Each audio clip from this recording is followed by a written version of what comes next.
EMI और saving, अगर आप इन दोनों को प्रैक्टिकली देखो तो इसमें कोई फर्क नहीं है। समझाता हूँ कैसे। मेरा आपसे एक सिंपल सा सवाल है। मानो आप और आपका दोस्त एक बाइक लेने का सोचा जिसकी कीमत 1,80,000 है। यहाँ पे आपको दो चॉइस मिलते हैं, ईएमआई जो कि होगी 10,000 पर मंथ 18 महीने के लिए, और हाँ मैंने नो कॉस्ट ईएमआई का एग्जांपल लिया है, या ऑप्शन 2 जहाँ पे आप 10,000 हर महीने सेविंग करते हो और फिर 18 महीने बाद उस गाड़ी को डायरेक्ट कैश में परचेज करने का प्लान है। अगर आपने सेविंग चूज किया तो आखिर क्या डिफरेंस लगा आपको इन रेस्पेक्ट टू स्पेंडिंग में? दोनों केस में आपके 1,80,000 रुपए लगेंगे। मतलब क्या आप गाड़ी लो ही ना?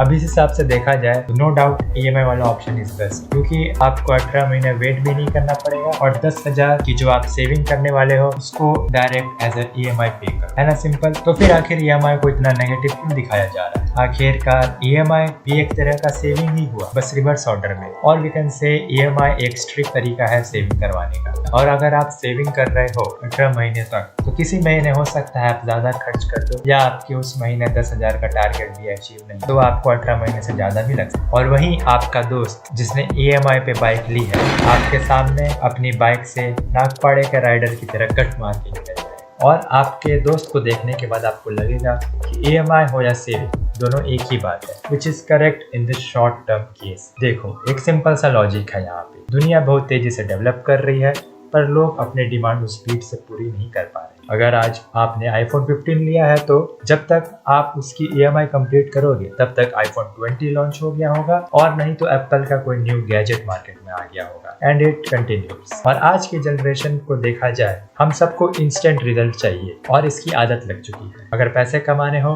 तो एक दिन में लाखों रुपए कमाने वाले वीडियो 3 मिलियन व्यूज हैं। और सिर्फ ये भी नहीं, लोगों को ये वीडियो भी पूरी नहीं देखी जाती, उसको भी स्किप करके देखेंगे, वरना द बेस्ट यूट्यूब शॉर्ट्स। मतलब लोगों को 30 सेकंड में सब कुछ जानना है, इसलिए नो कॉस्ट ईएमआई मार्केट में इतना ट्रेंड कर रहा है। कौन ही वो बोरिंग सी हर मंथ सेविंग करे 18 महीने तक। अब इसका मतलब ऐसा नहीं कि सेविंग करना ही बेस्ट है। अगर आप बस सेविंग कर रहे हो किसी प्रोडक्ट के लिए सालों तक और फिर एक साथ अपनी सारी सेविंग स्पेंड कर दे रहे हो एट द एंड, तो इस केस में आपके लिए बेहतर यही रहेगा कि आप ईएमआई से परचेज करें। The smart way of saving is to save with doing some investment. Simple है, आप 10,000 हर महीने सेव कर ही रहे हो तो उसको ना सिर्फ अपने सेविंग अकाउंट में डालकर छोड़, बल्कि उन पैसों का एसआईपी करवा लो 2 साल का, या फिर किसी कंपनी की शेयर लेते रहो हर महीने। और आप नोटिस करोगे कि आपके 18 महीने पूरे होने से पहले ही आपके पास 18 महीने जितनी सेविंग्स हो गई होगी, और at the end of 18 month आपके पास कुछ एक्स्ट्रा सेविंग होगी, जिससे आप अपनी बाइक पर